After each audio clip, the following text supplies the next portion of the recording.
नमस्कार, मैं हूं doctor Saifi Arsiwala, senior cardiac surgeon, Kota heart institute, Kota, Rajasthan से बोल रहा हूं।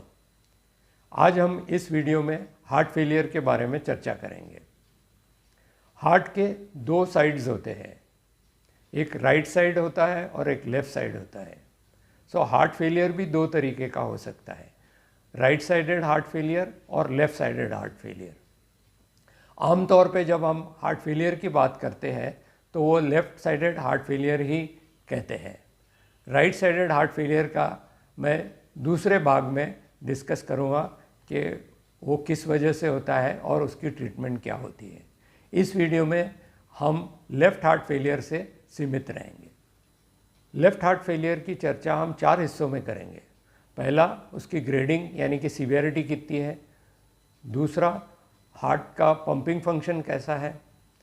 तीसरा, उसके सिम्टम्स क्या होते हैं। और चौथा, उसकी ट्रीटमेंट क्या है।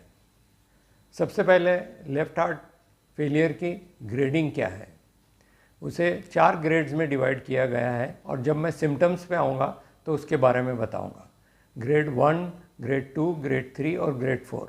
ग्रेड 4 एक इमरजेंसी कंडीशन होती है जहाँ पेशेंट को तुरंत हॉस्पिटल में शिफ्ट किया जाता है और हो सकता है उसे ऑक्सीजन की ज़रूरत हो, वेंटिलेशन की ज़रूरत हो और इंट्राएओर्टिक बलून पंप की भी ज़रूरत हो सकती है। तो ये एक इमरजेंसी सिचुएशन है जहाँ पे पेशेंट को तुरंत शिफ्ट करना चाहिए हॉस्पिटल में। दूसरा हिस्सा है लेफ़्ट हार्ट फेलियर का कि हार्ट का पंपिंग फंक्शन कैसा है। एक या तो पंपिंग फंक्शन नॉर्मल होगा या फिर हार्ट का फंक्शन बहुत कमज़ोर होगा, यानी कि 30% से कम होगा। जिन लोगों का हार्ट फंक्शन नॉर्मल है यानी कि पंपिंग फंक्शन नॉर्मल है, उनमें भी लेफ़्ट हार्ट फेलियर हो सकता है। तो वो कौन से लोग हैं? पहला, जिन्हें हाई ब्लड प्रेशर है, जिन्हें डायबिटीज़ है, और डायबिटीज़ और हाइपरटेंशन दोनों अनकंट्रोल्ड है। स्पेशली ये औरतों में ज़्यादा, महिलाओं में ज़्यादा कॉमन है और इनकी वह 50-60 वर्ष की होती है, जहाँ पे इन्हें डायस्टोलिक डिसफंक्शन होता है। डायस्टोलिक डिसफंक्शन का मतलब है कि हार्ट अच्छी तरह से रिलैक्स नहीं हो सकता है और खून से भर नहीं सकता, इसलिए वो आगे पंप नहीं कर सकता। तो इसे डायस्टोलिक फेलियर भी कहा जाता है, जहाँ पे पंपिंग फंक्शन हार्ट का नॉर्मल रहता है लेकिन रिलैक्सेशन फंक्शन ठीक नहीं रहता। इसके कारण लेफ़्ट हार्ट फेलियर होता है और ये लेफ़्ट हार्ट फेलियर कई बार सीवियर भी हो सकता है, जिसके कारण मरीज़ को हॉस्पिटल में तुरंत भर्ती करना पड़ सकता है, ऑक्सीजन की ज़रूरत पड़ सकती है, वेंटिलेशन की भी ज़रूरत पड़ सकती है।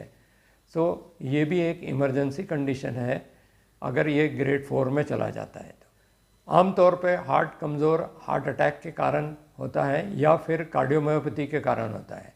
अगर किसी कारण से हार्ट का फंक्शन कमज़ोर है यानी 30% से कम है और वो हार्ट फेलियर में चला जाता है ग्रेड 4 में, तो वो भी एक इमरजेंसी सिचुएशन होती है। तो ये दो महत्व के कारण हैं जिसके कारण हार्ट फंक्शन हमारा कमज़ोर होता है। एक है हार्ट अटैक और दूसरा है कार्डियोमायोपैथी। और कई अनकॉमन कॉजेज़ है, उसके बारे में मैं यहाँ पे चर्चा नहीं करूँगा। अब देखते हैं कि लेफ़्ट हार्ट फेलियर के सिम्टम्स क्या होते हैं। उसे 4 ग्रेड्स में डिवाइड किया गया है, ग्रेड 1, ग्रेड 2, ग्रेड 3 और ग्रेड 4। ग्रेड 1 में जब मरीज़ थोड़ा भी चलता है तो उसे सांस फूलने लगती है। कई बार सांस फूलने के साथ साथ खांसी आती है, खांसी में हल्के से खून का ब्लड टिंच भी हो सकता है। दूसरा ग्रेड है कि मरीज़ को सांस तो फूलती है चलने पर, उसके साथ साथ जब वो सोता है रात को तो सडनली रात को 12-1 बजे आँख खुल जाती है, घबराहट सी महसूस होती है, सांस फूलने लगती है और फिर कुछ देर कुर्सी पे बैठने के बाद उसे ठीक लगने लगता है और फिर वो सोने के लिए जाता है। फिर 2-3 घंटे लेटने के बाद फिर से इसी तरीके के सिम्टम्स आते हैं। इसे हम पैरोक्सिस्मल नॉक्टर्नल डिस्निया यानी कि PND कहते हैं। ग्रेड 3 में मरीज़ बैठे बैठे ठीक रहता है, लेकिन जैसे ही वो लेटता है उसे सांस फूलने लगता है।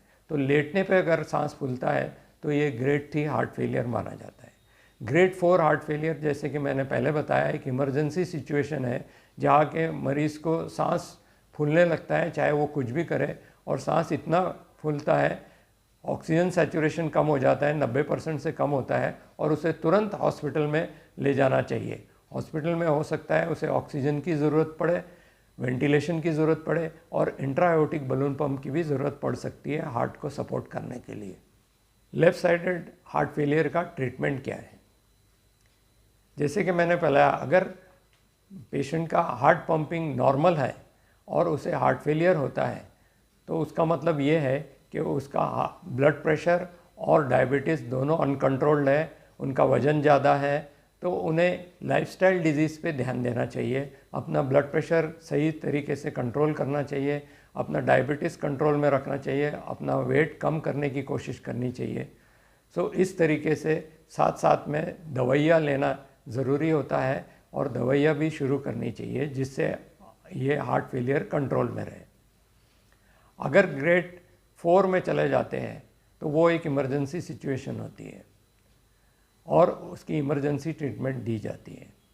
दूसरा ट्रीटमेंट है CRT, कार्डियक रीसिंक्रोनाइजेशन थेरेपी जिसे हम कहते हैं, जिसमें हार्ट पंपिंग फंक्शन बहुत कमज़ोर हो जाता है और एक पेसमेकर जैसा डिवाइस डालते हैं हार्ट के अंदर जो हार्ट को सडन कार्डियक अरेस्ट से बचाता है, क्योंकि sudden cardiac arrest heart failure में बहुत कॉमन है।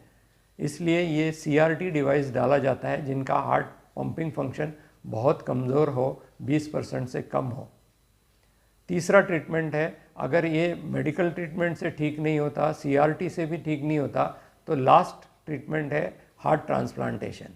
हार्ट ट्रांसप्लांटेशन के अपने लिमिटेशन है, अपनी कॉस्ट है और वो हर जगह से हो नहीं सकता।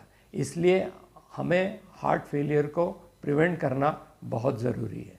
हार्ट फेलियर को हम प्रिवेंट कैसा कर सकते हैं? पहला, अगर आपको कोई लाइफस्टाइल डिजीज़ है, हाई ब्लड प्रेशर, डायबिटीज़, मोटापा, आप स्मोकर हो, तो इन पे ध्यान दीजिए कि हमारा लाइफस्टाइल को हमें इम्प्रूव करना है।